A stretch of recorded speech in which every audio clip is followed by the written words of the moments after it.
You're about to see Candace Owens absolutely cook Pam Bondi, just being absolutely ruthless when it comes to the administration, the handling of Charlie Kirk. Not only that, Jimmy Kimmel, and then the attack on free speech being hate speech as the guys. What do you all think about it? Let me know in the comments down below. Let's get right into the action. Like, subscribe, hit that notification bell, and let's run it. Me and Meghan and Tucker are not lying to you. Charlie was concerned about the speech, that he felt the restrictions, and inevitably this happens when you get into bed with Israel. You can't criticize them at all, as Meghan said, before you start enduring threats. And what I have learned from the employees there is that back in May, Turning Point had some big changes, some odd. Before she gets into this, we've all been hearing of this unfolding, that Charlie was starting to change his tune on shilling Israel. It's already been somewhat verified. I'd like to see more information, but $150 million refusal is a big number. You don't think that someone would be willing to kill over a declining $150 million to shill your country versus the opposite of what he had started to already do? Let's see what Candace digs up right here. Changes, as they are describing it to me, certain departments, people that were being fired, people that were told that they had to keep certain things a secret. Secret from whom? Secret from whom? Something is not right. Nothing we are being told is true.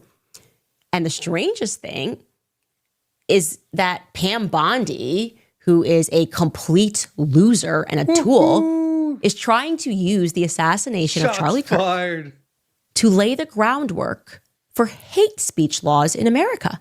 The very thing that Charlie was fighting against. They all just got right to work trying to pass laws. Well, Charlie, we knew it right away. Many of us in my circle and online and some of the videos I saw said this is going to pave the way for Donald Trump and the administration to do whatever they want with our security and our rights and speech and all that. And we're already starting to see it implemented. Kirk is now we got hate speech is something. Exactly what he's messaging me about that he doesn't want to happen. They're trying to use his death to justify. Listen to what Pam Bondi said to Katie Miller on her podcast. Take a listen. There's free speech, and then there's Katie use his death to justify. Listen to what Pam Bondi said to Katie Miller on her podcast. Take a listen. There's free speech, and then there's hate speech. No. And there is no place, especially now, especially after what happened to Charlie, in our society. Do you see more law enforcement going after these groups who are using hate speech and putting cuffs on people so we show them that some action is better than no action? We will absolutely target you, go after you if you are targeting anyone not America. With hate speech, anything. And that's across the aisle. So to be clear, that's the feds telling you that they want to pass speech laws, which will basically just give them the full power to go after you for wrongthink. Okay. And they're doing it in the most disturbing way ever by going after Charlie Kirk's legacy and using his assassination to say, oh, well, now we've got to get hate speech done, which, by the way, who was the person and the leader who said that he was passing laws against speech in America? That was Bibi Netanyahu. Okay. Years ago, on record, saying that he was working with the government of America, and any person that criticized Israel would find themselves on the wrong side of the law. Okay. You can find that clip of him saying that. And now what's happening? Well, we have an occupied administration. There's no question. If it's not clear to you that Bibi Netanyahu and the Israel IDF is not willing to do whatever it takes, especially now, Ian Carroll just put out a video talking about Hasbara, which is literally a propaganda campaign for the citizens to come up with an excuse for what they do. The Israelis and the Israeli Defense Administration, what do they do? The damage that they've done, and how do we write and make it sound just like peaceful and better? That's what Hasbara is. So if you don't think that they're not going to do anything to make themselves look better, then you're mistaken, sadly. Trump is occupied by Zionists. Okay, he's completely impotent. He's completely powerless. He cannot say anything that goes against Israel or Bibi Netanyahu. He's letting them do whatever they want. No pushback whatsoever. It's very clear Bibi is in control, and his administration is saying that. It's terrible. It's absolutely terrible. But this was the plan, okay? This was the plan. And we have to stand up to this, guys. We have to fight this tooth and nail. The reason they're doing this, obviously, is because they can't win in the free markets. People are, as Megan said, people that are under 30 are anti-Israel. So that means the future of America is anti-Israel. So what they're going to try to do is to pass speech laws, Bolshevik speech laws. They're going to arrest us for saying that we don't support Israel. See what happened in the Something UK? that Charlie was passionately against, okay? And See we what's can show you happened in next the week UK. clips of him hosting the debate about speech and Israel and whether or not everything was... This is not a joke. This is not a warning. This is not a play. This is serious business. You're talking about infringing on our rights as Americans through the Constitution of free speech. It doesn't matter. Whatever people say, sure, I do believe that people should be held accountable. You can't say you're going to kill somebody. You can't say that you're going to hurt somebody. Obviously, those are aggressive, violent acts. So saying and doing those things versus... I don't like anybody celebrating the death of anybody, but you can do that in this country. It does not matter. I don't care. I'm not a fan of what happened to Charlie. Obviously, I want Charlie to be here now, but he wouldn't want any of this. He wouldn't. Anti-Semitism, and he was very clear in his perception that this is going to increase anti-Semitism, trying to pass speech laws or labeling people anti-Semites for criticizing Bibi Netanyahu. It's all out there, and they're lying to you. Am I wrong am I cynical for believing that, yeah, the feds are obviously lying, and I would say at some level, in a very big way, were involved in the death of Charlie because they wanted this sort of radical way to push through laws. When something chaotic happens, we usually turn to the government. I mean, 9/11, what did we do? We gave them so much power, right? The Patriot Act. Do whatever, just keep me safe. It's like they see your emotion, they see this global emotion, and they want you to just agree with them that the next step is more power for the government. And this time we're saying no. No, Pam Bondi. No, thank you. Genuinely, why are you in office? How can this administration pretend that they are the same administration that they were in 2016 that were fighting against this? It's so true. Pam has been so underwhelmingly unprofessional and just not good from the public eye, at least at her job. I don't understand the blatant just bimbo-ness that we've experienced from this person. And I'm sorry to speak on that person like that. However, what we're seeing, the lies, the deception, the fact that we pay her, we pay all of them, and they're hiding all the truths. Administration that was going, oh, well, the George Floyd death, radical Dems, BLM, speech laws. It was wrong when the left did it, and it's wrong now that the right is doing it, which leads me to believe that we are fighting opposite sides of the same coin. It's us versus them, the elites versus the rest of us. That's it. Everything else is a mirage. And speaking of free speech, I want to speak about Jimmy Kimmel because he has been pulled off air indefinitely over his comments in the aftermath of Charlie's assassination. So let's take a listen to what Jimmy Kimmel said on his show. We hit some new lows over the weekend with the MAGA gang desperately trying to characterize this kid who murdered Charlie Kirk as anything other than one of them and doing everything they can to score political points from it. In between the finger pointing, there was grieving. On Friday, the White House flew the flags at half staff, which got some criticism. But on a human level, you can see how hard the president is taking this. My condolences on the loss of your friend Charlie Kirk. May I ask, sir, personally, how are you holding up over the last day and a half, sir? I think very good. And by the way, right there, you see all the trucks?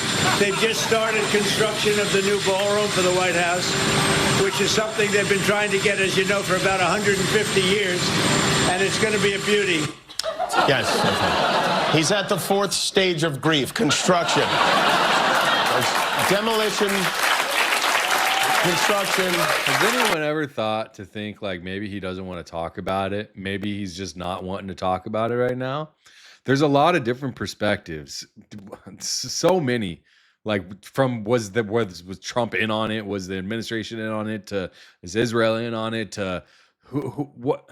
So whatever it is, you got to put some humanization behind this person. Trump is a person, so he probably doesn't want to talk about it. And that doesn't necessarily mean he's lying or hiding anything. Now, that could also be the case. We don't know. This is not how an adult grieves the murder of someone he called a friend. This is how a 4-year-old mourns a goldfish. Okay, so that's what he said. Whether or not you think it was a insensitive joke. Okay. I don't think that that would have been the justification for saying that he now needs to donate to charity and lose his whole life. And this is what happened. He's taken off air, and some people are saying, hey, Candace, they did this to us. And you're not wrong, right? If you are on the right and you are saying that when the whole George Floyd thing happened, people lost their jobs for saying sensible things or making a joke, you are correct. Like, you are right to say, but it doesn't yes, make it that right. Absolutely did happen. Doesn't make it But right. if you're not recognizing that when you just flip the coin, it's the same people that are gaining more power. I just want the attacks on free speech to stop, okay? I want the reaction, if you're angry about what Jimmy Kimmel said, is for the free markets to take him out, right? He doesn't have a show because nobody's watching him anymore because they're so disgusted by what he said. That's what I want. I want us to be in control, right, of where we spend our dollars, of what we're saying, and not like the government to press a button and say, you lose everything because we don't like what you said. And it should be noted, by the way, that in the same monologue, he did call the murder senseless. The day that it happened, Jimmy Kimmel posted a message on Instagram sending love to the Kirk family, to the victims of gun violence. He posted, instead of the angry finger pointing, can we just for one day agree that it's horrible and monstrous to shoot another person? On behalf of my family, we send love to the Kirks and to all the children, parents, and innocents who fall victim to senseless gun violence. You wouldn't have thought that he had posted that in terms of everyone that were just like strip him of everything. And I want to be clear, I don't like Jimmy Kimmel, right? I think he is a part of the radical left, the people that are constantly shouting. I don't like him at all. But I'm just recognizing that our solution to being angry at each other always seems to be, let's give the government more power, right? Let's give the government more power. And that's what happened here, okay? The chairman of the Federal Communications Commission, Brendan Carr, jumped up and he criticized Jimmy Kimmel's remarks. He threatened federal action against ABC affiliates who carried the show. What? Federal action if you carry the Jimmy Kimmel show? Does that seem right to you? Okay, again, if you're on the right and you cheered this on, do you understand? We never, ever, ever should be applauding federal action when it comes to speech. That's exactly what they want. To me, it seems like a push in the direction that they want. You've got the Genius Act that has passed, now putting stable coins in sight. And now they are legally going to be able to burn and destroy and transfer deemed unlawful. This is a whole nother conversation. Go watch my video on gold with JFK's face, with Reagan's face on it. You'll see. This is all part of a bigger agenda. It's crypto. It's security with Palantir. It's hate speech now being targeted. We are all losing. You have to wake up. That's what happened. Brendan Carr of the FCC was joining Benny Johnson, and that's what he said, that he absolutely wants to make sure that people are not carrying this show anymore, and that after one of the mergers that they did, I just see the same people are constantly being empowered. And I want to point that out to you because you have to be more conscious of that. It's like they use our emotions, left versus right, to manipulate all of us. And it's completely wrong. And it's completely crazy. And they're also calling for him to make a meaningful personal donation to the Kirk family and Turning Point USA. What? That's a shakedown. That's what they did to Kyrie Irving. I don't like what you said. Donate to the Holocaust Museum. What? I can't cheer this on, guys. I'm sorry. I can't cheer this on because I don't like it. I know for a fact, as I just showed you, that this was Charlie's fear. The government coming in on speech. That's what's happening right now. They're taking over our speech under the guise of fighting hate. TikTok, by the way. Did you guys see this? Israel's pretty much taking over TikTok. There's no other way to say it. Mark Andreessen in on a deal with, I think it's a Silver Capital. What is it? Not Silver Lake. They're all coming together, and we knew this was going to happen. This whole fake canceled TikTok. No, TikTok was going pro-Palestine, and a bunch of hedge fund people who are pro-Israel got involved. Trump pretended that he was going to rescue speech. No, he's handing it over to Israel. Okay, wake up. If you're a Trump supporter, wake up.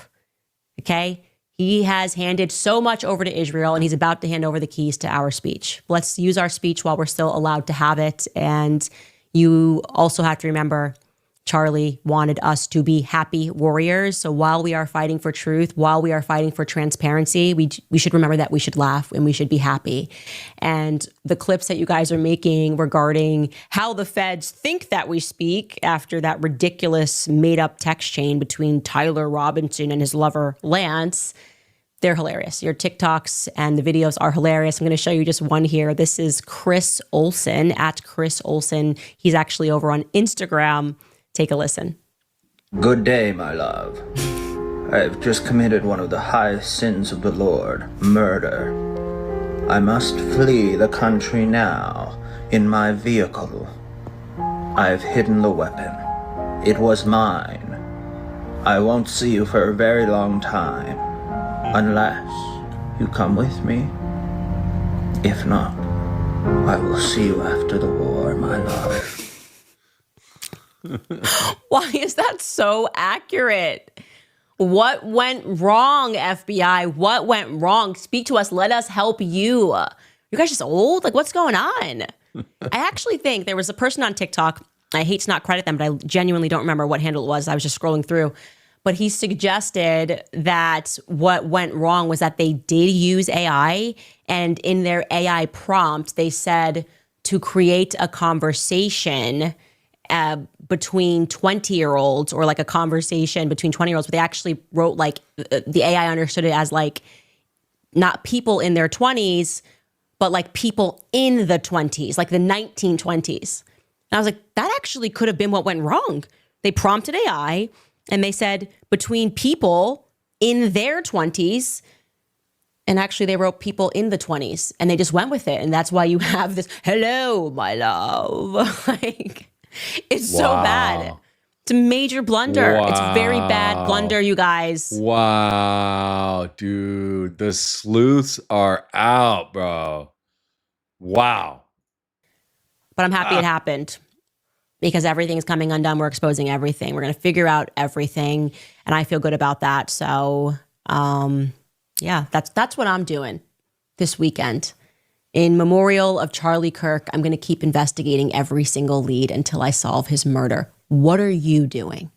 Now that we've seen all that what Candace had to say there at the end of her show, do you think that all that we're being told is the truth? Because I really don't. I'm starting to really believe that there's some bigger agenda. I have already thought that, and it's starting to become more and more clear. Not think, but now I'm feeling like I know. Let me know what you know. They call me Danks on Lock. Yeah. They call me Danks on Lock.